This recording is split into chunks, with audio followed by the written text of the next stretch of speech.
نحمده ونصلي على رسوله الكريم اما بعد رب اشرح لي صدري ويسر لي امري واحلل عقدة من لساني يفقهوا قولي رب زدني علما۔ آج مجالس سیرت النبی صلی اللہ علیہ وسلم کی 20ویں مجلس ہے۔ آپ صلی اللہ علیہ وسلم نے اپنے بچپن کی زندگی مکہ المکرمہ میں گزاری اور ایسے ماحول میں گزاری کہ جہاں اکثر لوگ ناخواندہ تھے، تہذیبی حسن سے بے خبر تھے۔ یوں گرد و پیش کے ممالک کی طرح عرب میں بھی شرم و حیا کا لحاظ کم ہی تھا۔ بیت اللہ کا عریاں طواف کیا جاتا تھا، میدانوں میں سر عام ایک دوسرے کے سامنے ہی قضائے حاجت کے لیے بیٹھ جاتے تھے، اور اس ماحول میں رہنے والے لوگ بے تکلفی سے فحش باتیں کرتے تھے۔ لیکن اس ماحول میں بھی آپ صلی اللہ علیہ وسلم کی ذات اقدس کو بچپن ہی سے عریانی سے مکمل طور پر اللہ تعالیٰ نے آپ کو محفوظ رکھا۔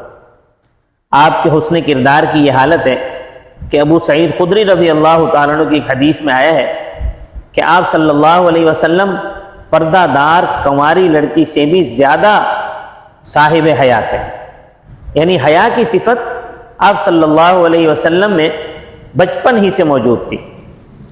چنانچہ بچپن کا ایک واقعہ آتا ہے کہ ایک مرتبہ آپ صلی اللہ علیہ وسلم کی بچپن کی زندگی میں ایک بار سیلاب آیا جس سے کعبۃ اللہ کو نقصان پہنچا۔ اب بعض روایات میں ہے کہ زمزم کے کنویں کو نقصان پہنچا۔ اس کو درست کرنے کے لیے تمام لوگ پہاڑی پتھر اٹھا کر لانے لگے، تو آپ صلی اللہ علیہ وسلم کے چچا حضرت عباس رضی اللہ عنہ بھی لا رہے تھے۔ تو آپ صلی اللہ علیہ وسلم اپنے چچا کے ساتھ مدد کر رہے تھے۔ آپ صلی اللہ علیہ وسلم بھی کندھے پر پتھر رکھ کر لا رہے تھے، تو آپ صلی اللہ علیہ وسلم کے چچا نے آپ سے کہا کہ یوں کرو، اپنا تہبند نکال کر یہاں رکھ دو تاکہ آپ پتھروں کی رگڑ سے محفوظ ہو جائیں۔ کہتے ہیں کہ آپ صلی اللہ علیہ وسلم نے اپنی چادر ابھی کھولی نہیں تھی کہ فوراً آپ بے ہوش ہو گئے۔ حضور پر بے ہوشی طاری ہو گئی۔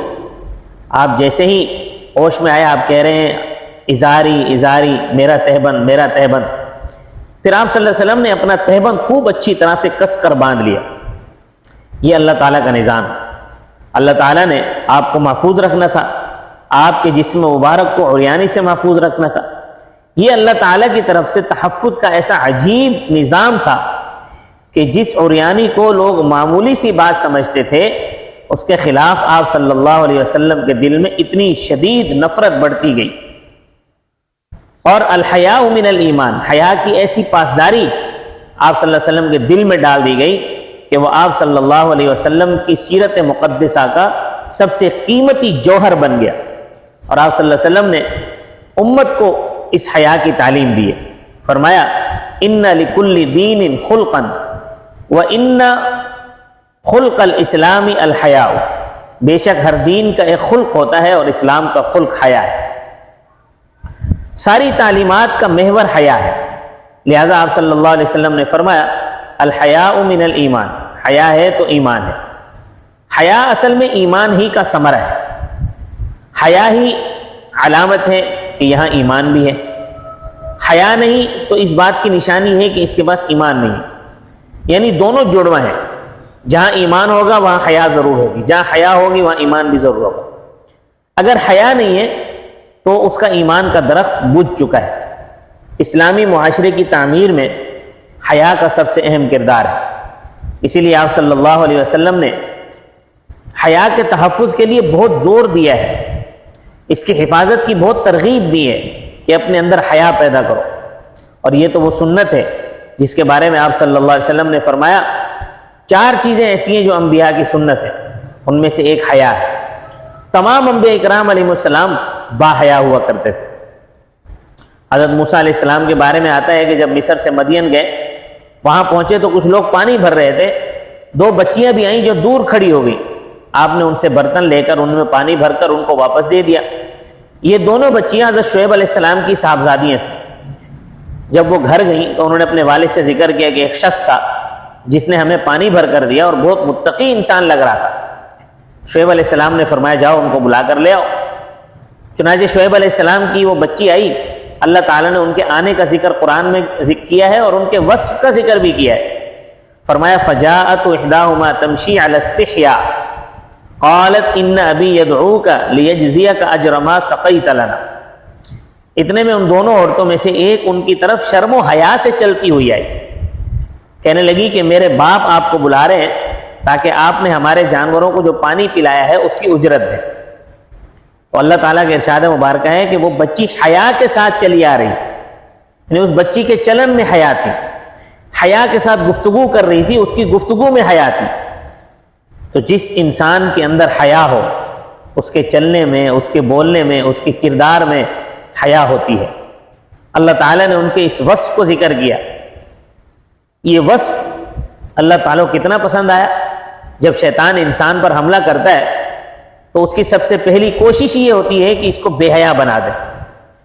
حضرت آدم علیہ السلام اور حضرت حوا نے وہ جو شجر ممنوعہ کھایا تو اس کا اثر کیا ہوا.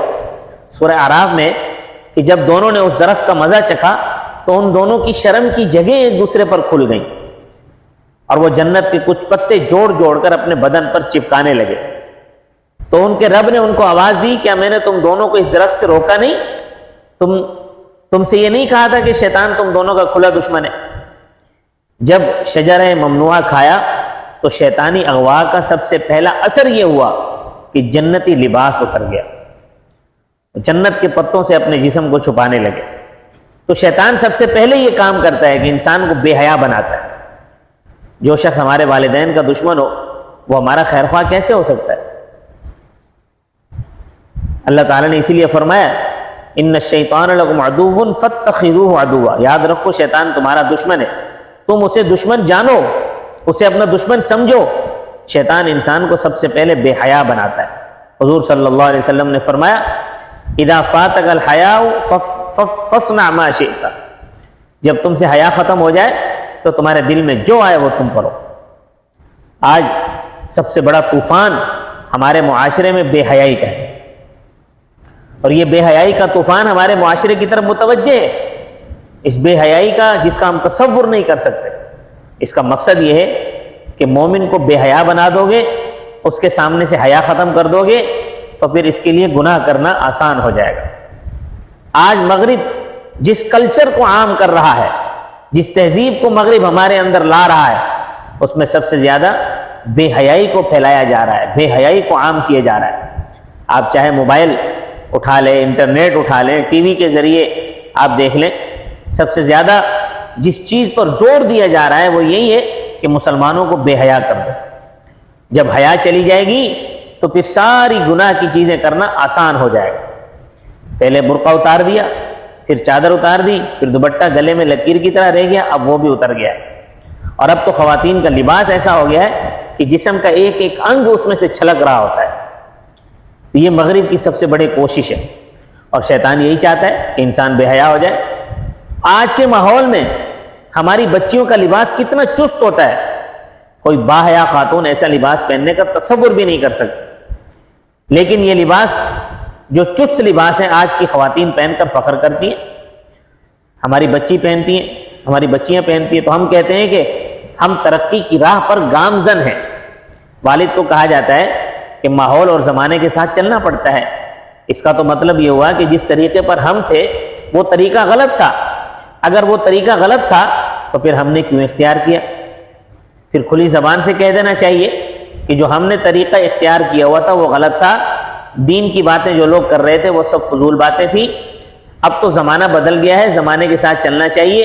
لہٰذا جو لبادہ ہم نے پہنا ہوا ہے اسے اتار کر ہم انہیں کی صف میں شامل ہو جاتے ہیں. یا پھر اگر ہم سمجھتے ہیں کہ ہم تو صحیح ہیں لیکن اب ماحول کے اعتبار سے بچوں کو روک نہیں سکتے, تو اس کا آپ سے سوال ہوگا.